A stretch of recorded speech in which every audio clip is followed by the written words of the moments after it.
Yes, guys, welcome back to the Cannon podcast and welcome back to Scouted, a highly requested one today. We just did, as always, an hour. We posted a poll earlier on in the week of who people wanted to see us do. So if you ever want to get involved in those, you can join us on the Patreon and YouTube members side and also watch an hour of us scouting Mr. N. Williams. But here we are to talk about him. Really interesting scouting one today, actually. It was George and I had a slightly different view on a couple of things. I'd say normally 99% of the time we converge on our views, but we've got slightly different views on Nico Williams, and it is a really interesting debate. We want to come to your questions, we want to come to the deal, we want to come to the tactical side of things, we want to look at his stats. But first off, do you know something? This could be one, not to like prelude it, but this could be one of the best YouTube parts because I think how the deal is counts more for the player. Yes.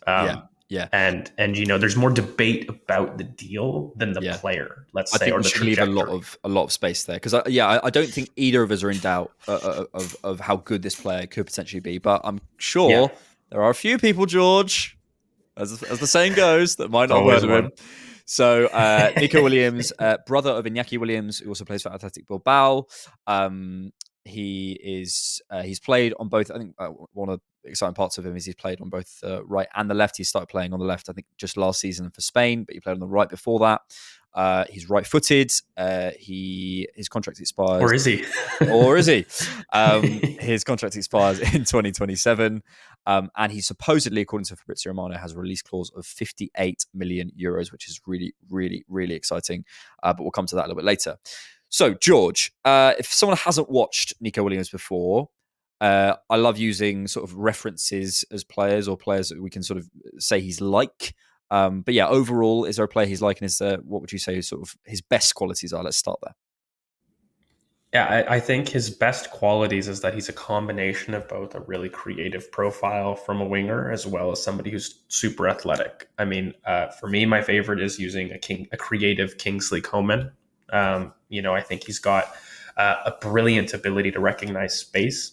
You're looking at a player with a great top end speed, probably not somebody, not to drum up the debate of the scouting video, but probably not somebody that's got a 5-yard burst necessarily. Like from a standstill, he's not got that elite 5% athletic separation. He's not got that. But from somebody that can hold off challenges, that's sturdy, really stocky frame, by the way, in terms of his dribbling. He's really resistant to contact. He's able to really reach a top end speed quite quickly. And I think the biggest thing with him is his creative fixing, we would call it. So the ability for him to create separation and lure in opponents and ask them to engage before taking them on the outside or on the inside is something he's really top with. Also, something really small is his ability to receive the ball is top notch. Like he's always setting himself up to face play. And so he's brilliant at that. Got a great shot on him from both feet. Again, we made the joke earlier. He is right-footed, but I mean, you couldn't tell. He has ambipedal ball striking. There we go. And, we joke, but he does. And probably lastly, on like the big positives that you wouldn't say is he's got a brilliant ability to finish outside the box. Like his technique in terms of striking the ball has it so that, of course, he's got that short back lift, but he can really dig out power from situations that you don't expect it. And he's got that almost that consistency of long shooting that isn't common in very many wingers, and certainly not in our squad. Yep. So he brings a lot of things to the table in terms of what he could solve for us, but slightly on the negatives, as you always have some. I think aerially, you're going to have a very impotent aerial dueler. It's not that he's bad, but he's not good. He doesn't like to do it. You're not going to get an edge from it, was what we concluded in the scouting. Yeah, you're not going to get an edge from it. Pressing wise, horrible. The desire to press is like really poor. He's got an athletic frame to hold off challenges. And I mean, you look at the amount of sprints he makes in a game, it's top. Like he's got the athletic capability, but I use the same critique as a Leao. I think he's just doesn't care for that side of the game, and you don't see it. And so, again, Bilbao also give him a little bit of the superstar treatment, where they say, "Okay, you don't have to press, but make the difference for us up the pitch." And he does, to be fair. But again, it's not something that I would say is a strength of his. Do you think that's a capacity thing? As in, could he do that, or is it an attitude, or what do you think? It's an attitude thing, and it's the exact same thing that I would give to Leao. but it's also the same thing I would give to Rashford. Like all these players are Who? very similar, and yeah, weird one, right? But they all share that same ability where you're like, okay, physically, what's wrong with you? Like, why don't you press? And why don't you care about that side of the game? And they just don't show it enough. And so you ask yourself, could they do that in a different environment, right? Um, he is younger, so you'd hope that he doesn't have that same. I think Leao and Rashford's a lot more difficult to make that jump because they're experienced pros. You'd hope at 21 years of age you're more impressionable to kind of do that. But again, he is given the superstar treatment, and if you look at those wage demands, I mean, he knows it. So I don't know if that changes. And I think lastly, I have to talk. His biggest weakness is his decision making. So this is what you guys need to understand about getting this type of player: is he's going to make the wrong decision in the final third at times. He's got a brilliant recognition of space, but his decision making, when to take it on the outside, when on the inside, when to recycle, when to be vertical with the ball, it's poor. And it's what can lead to him floating in and out of games at the present moment. It can lead to him basically having a 5 out of 10 or a 10 out of 10 match performance, because when he's on, he's brilliant and he's making the right decisions. But again, for example, he'll always have a really good first touch. I think that's something you can always expect of Nico Williams. But then the carry, the decision on the carry, is maybe the ball a little bit too far away from you when you try to create your separation from an opposition. It's the right decision, wrong execution, and you're kind of left with that a little bit sometimes with Nico Williams. Yeah, I think it's the decision making of a young winger. Which, by the way, I think we as Arsenal fans, we're spoiled with the maturity of the wingers that we have, specifically Bukayo Saka, but also other players as well. The maturity that we have, the manager that we have who can work with wingers in the way he does, and that decision making is something you expect from someone who is. But he's 22 in 10 days, George. So time's up, mate. Only a couple of things I'd add. I think that we maybe missed out from the profile before we move on to the stats. I think the sort of the creative fixing thing is a good point. His ability to pull out cutbacks from the byline is really good. It's really, really good. And I think that's how he's got most of his assists and so on for Athletic Bilbao. His passing, and he can, the invention in his passing, I think there was a Athletic article that came out about the sort of X factor in the final third.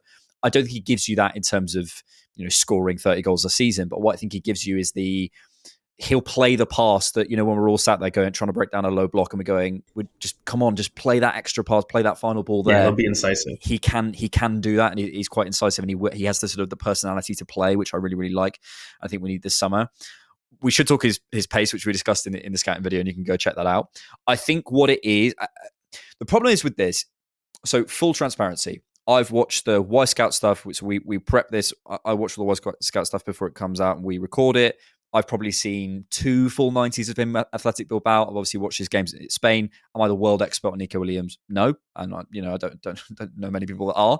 But what I will say is that in those games, which hopefully people feel is a fair sample, I haven't seen that blistering level of Mbappe, Leao, Rashford type pace. Now, is that a problem? Not necessarily. Because, by the way, what I love about Nico Williams is how quickly he starts the sprint. He's on it. He is really on it. And he'll be ahead of you. He'll be away from you, as you said before. Once he's got a run on you, he is gone. He is quick. Is he that blistering pace that I think people want to add sort of from a standing start? I don't know whether he is. And I think also that sort of slightly translates to, sometimes I feel like in the final third, in terms of the decision-making stuff, he can get shots blocked quite a little bit. And we looked at this in the clips, because he doesn't, I don't know whether he has that first 5-yard Leao superstar burst to get away from someone. Does that mean he's rubbish, don't sign and get rid of him? No. But he finds different solutions in different ways. So I think if you're looking for a Nico Williams, I think sometimes specifically with sort of young wingers, exciting wingers, we think, they're the quickest players in the world. I don't know if he is. I'd put him in the sort of the 80th percentile type thing. I think you see him as a little bit quicker, maybe once he gets going. But I think from a standing start, I think that's something to bring up. Yeah, because his top end speed is quicker than Hakimi. It's quicker than really top players in the world. So he's got incredible top end speed. I haven't seen that, but that's what the data says. So trust the data, not me. Yeah, but in the games, personally, I've seen it. I've seen the top end speed, but it's again, I do agree with you that it's not, if you're looking for somebody legitimately a standstill, and to explode out of the gate. Yeah. Okay, I don't think that's not going to be Nico Williams. That's not going to be Nico Williams at all.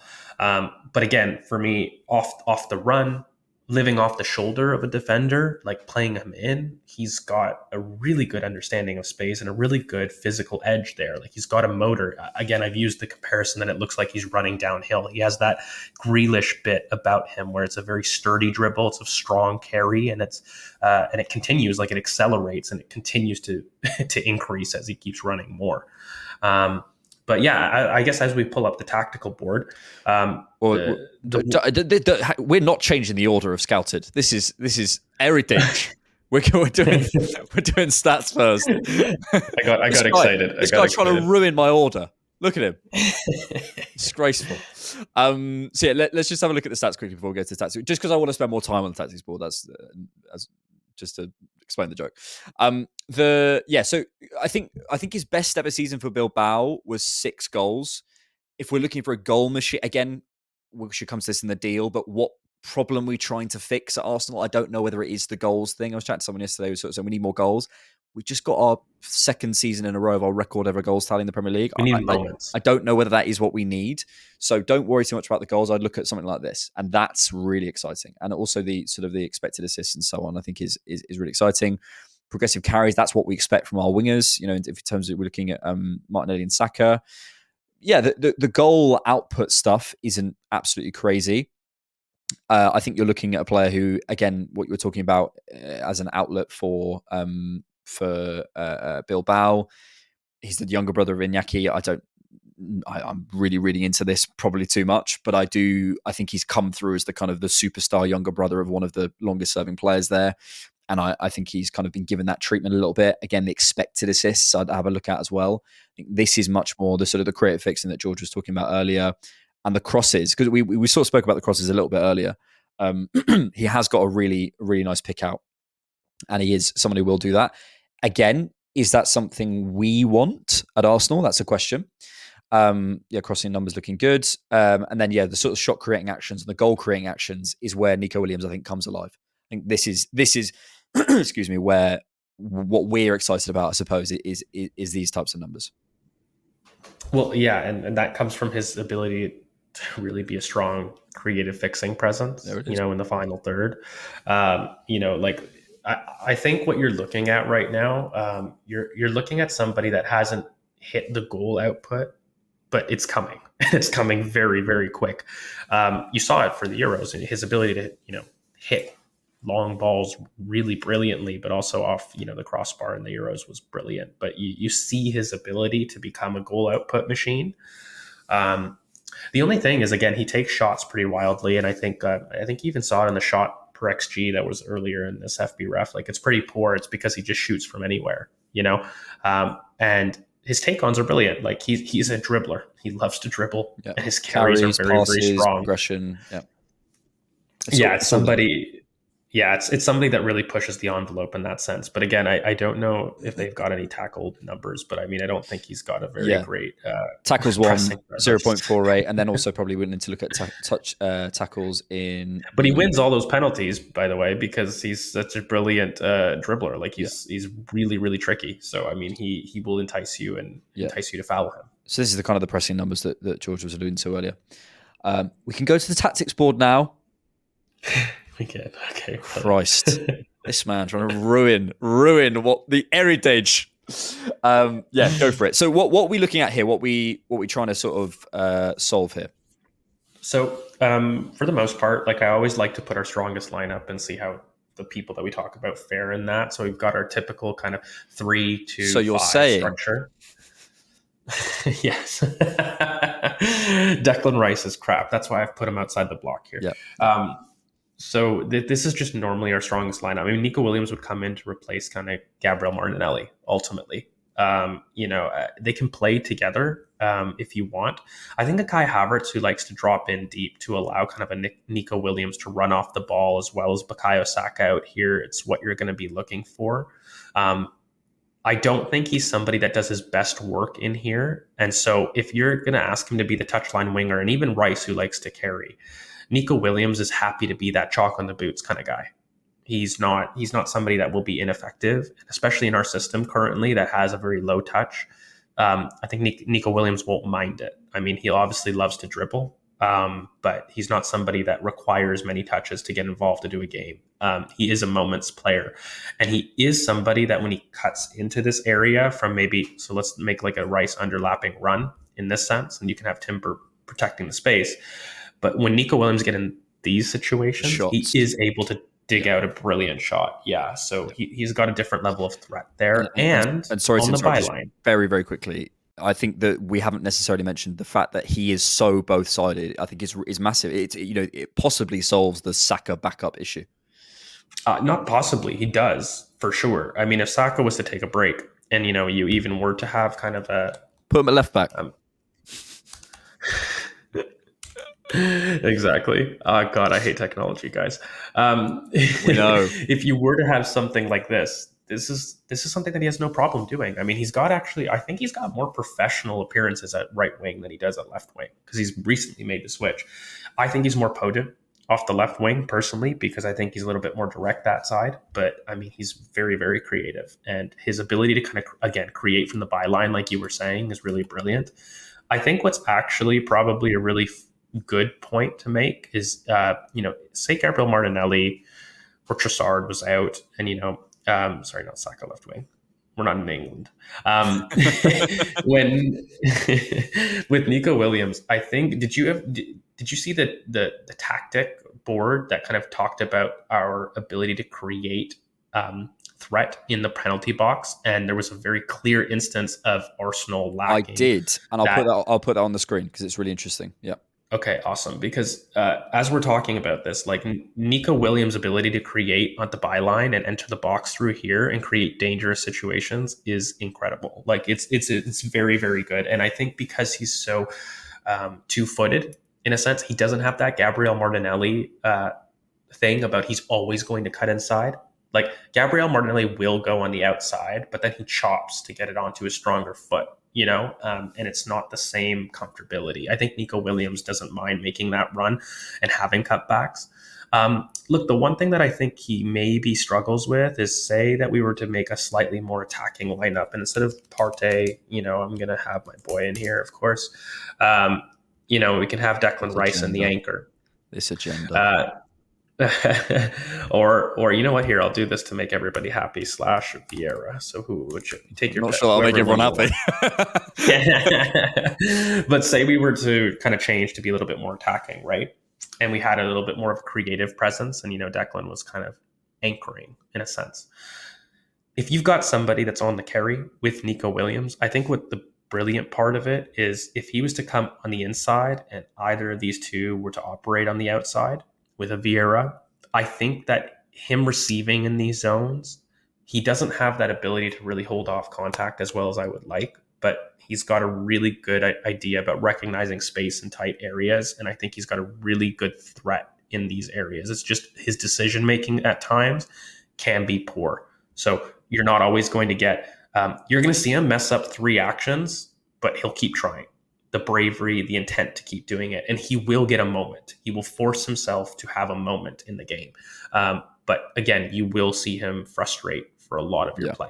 I'm sure Arsenal fans will be really patient with that. The Martinelli situation, I think also another thing to say with Martinelli is I think probably in the box, Martinelli's definitely the more potent finisher.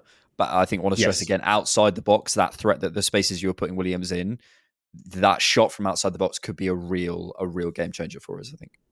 Yeah, and I mean it's tough because Martinelli's a better natural finisher, I would say, than Nico Williams. But Nico Williams has a really, really top level kind of backlift in a sense. So he really digs out crosses and shots brilliantly. I mean, you saw the stats in terms of the crosses, so like he attempts them. Again, I don't think he's quite as consistent as the stats say. I think it's a little misleading. But when he's in this position, like there's a brilliant goal. I can't remember who he was against, but I mean, he's got a brilliant goal off the right side where he creates space in the box, and it goes top corner, and it's off his left foot, and it comes down completely to his ability to shift, create space, and strike. Like he's got a very good ball striking technique in general. So the thing is, though, he can be inconsistent. So when he's in these zones, for example, and let's get Saka back on the pitch, when he is in those zones and say somebody goes on the outside and he is taking it, he has this propensity to strike at the near post. I don't know why, but it really always happens. And I don't think that's the best use of his finishing. That's the decision making part. Like, he doesn't go far post enough, and the shot placement isn't great. The technique is good, but it can be off balance, and that's what leads to block shots. It can lead to poor shots as well, but fundamentally the shot placement isn't the top notch yet. Yeah. Okay, let's move forward to, we're going to do questions. Second, should we do the deal? We should do the deal, but I think the questions are probably folded into the deal. A lot of them are sort of around the deal, so maybe we can get more questions in and speak about the deal. So, question here from AFC.Pat. Hello, Pat. Would you accept making Nico Williams the highest paid player at the club for him to join us? Now, we believe Nico Williams is on £200,000 a week, something to do with that. I'm just going to look that up quickly, just to make sure I'm not capping, but I'm going to go on Capology and find out. Hey, and I think terrible joke. I think I do have something quite. At some point, I've made this point a couple of times. Yeah, Nico Williams is supposedly on 200,000, if we're being specific, and €385 a week. At some point, we're going to have to accept that if we want to be at this level, we're going to have to pay people big money. We just are. And I'm going to try and find the Bayern numbers, because it doesn't escape me that we're all sat there. There's like 5 people on £300,000 a week on Bayern. We're all sat there in April going, why haven't we beaten Bayern? Get the manager out, all these sorts of things. Matthias de Ligt, 300k a week. Kingsley Coman, euros a week. 326,000 euros a week. Goretzka, 340,000 euros a week. Serge Gnabry, 360. Josh Kimmich, 375. Leroy Sané, 384. Thomas Muller, 394. Manuel Neuer, 400. Harry Kane, 480. I'm not saying we go and be stupid with wages at all. I'm not saying that. I'm not saying you go and give contracts out for no reason. But if we want to be part of these conversations, we have to accept we're going to be paying people superstar wages. Nico Williams, I think we can get him in on 250. And yeah, is that a lot? Of course it is. But if he's someone who's going to come in, contribute for us, and probably get 2 contract cycles out of him as well, and sort of, financially over the course of it, if we manage it correctly. If he's someone who comes in and makes a difference, that's absolutely, it's in line with what we're trying to do. Look, you may say it's too much, we can't put people on those wages, and I'd say that's fine. Then we can't expect to go and beat Bayern in the quarterfinals of the Champions League. We can't expect to go and beat Real Madrid in the semi-finals of the Champions League. We can't go and expect to beat Man City in the final of the Champions League. If we're not going to pay players the same things, the best players won't come to our club. And we can talk tactics, we can talk solutions, we can talk deals, we can talk whatever. 99 times out of 100, well, maybe 90 times out of 100 in a football match, the 11 better players go and win. And the better players are paid more. If you want moments, you can't have it on a budget. Moments come at a price. And there's a reason that Ferraris cost the way that they do. Lamborghinis cost the way that they do.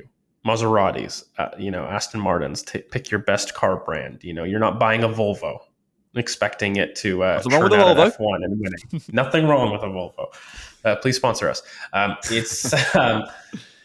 Look, the wage argument, okay, the one thing that I understand, just to try to play devil's advocate, not that I agree, but I mean, people are worried Saliba, Bukayo Saka, all approaching deal renewal time. And you're looking at the next thing. We already underpaid them. We already shafted them, in my opinion, in terms of somehow making them agree to lower wages than they deserve. But I mean, they're coming off the back of top Euros. Okay, they're superstars right now. And they're actually, this next contract cycle, they're no longer youth. Like the last contract cycle, you could argue Bukayo performed, right? But he was still young. Like you could still make the argument. He was in Young Player of the Year conversations. You know what I mean? Like it wasn't a case of him arriving as a superstar. Now, he's coming to Edu and Richard Garlick. Okay, I've performed for you for 4 years now, been arguably the best player at the club for 4 years. I want the best money. And Guys, And he's that's over entitled to it. 300 grand a week, and He's he's entitled entitled to it. to it. And by the way, he can also say to them, sorry to go back on the Bayern point, you guys expected me to go and beat them. That's fine. 9 of their players are paid more than our highest paid player. Yeah. 9 of them. A whole team is paid more than our highest paid player, basically. We can't, so again, does that mean you go and put Nico Williams on 400k a week? No, that's not what we're saying.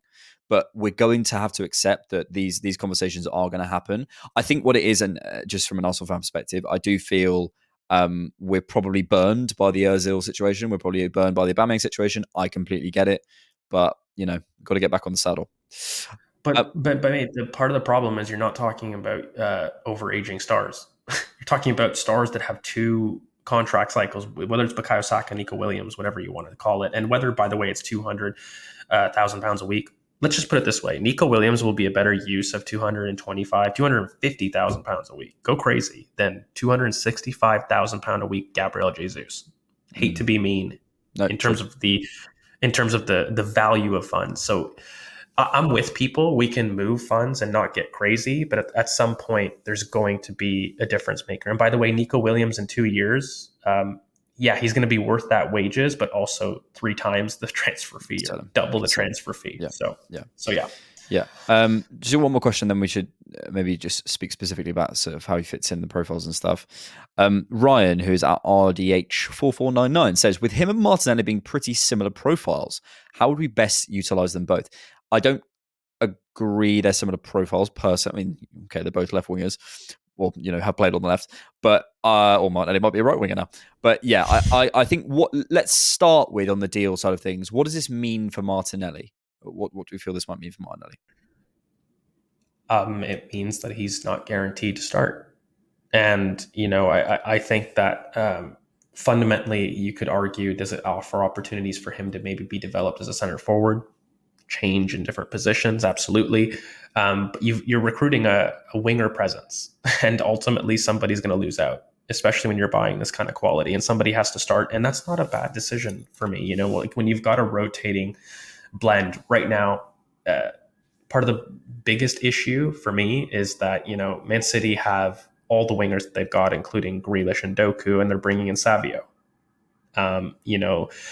We need multiple profiles. And I think that right now, the only thing that I could kind of agree with people is that you've got basically Gabriel Jesus, as well as Martinelli, as well as Nico Williams, and as well as Bukayo Saka. And you've now got maybe 2 profiles in Martinelli and Gabriel Jesus that are different players, but both have center forward versatility, right wing, left wing, right? And they're going to be battling it out, along with Nico Williams, by the way, who isn't guaranteed to start from the jump.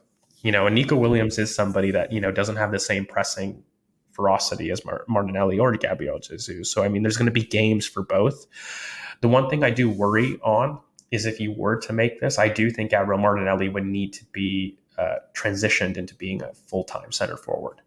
And I think that you're looking at a change, because to get them all on the pitch, and by the way, like, he would work brilliantly in profile. It's something that I've always felt like Gabriel Martinelli's eventual position would be. But yes, he would dig into his minutes. It wouldn't be a guarantee anymore about who starts, and there would be a lot more jeopardy. Yeah, and this might be the right thing for Martinelli as well to start to make that transition and have minutes there. I don't think it spells the end for Martinelli, but he is better as a touchline, by the way. Like in the current role, if I'm being completely objective, who do I want?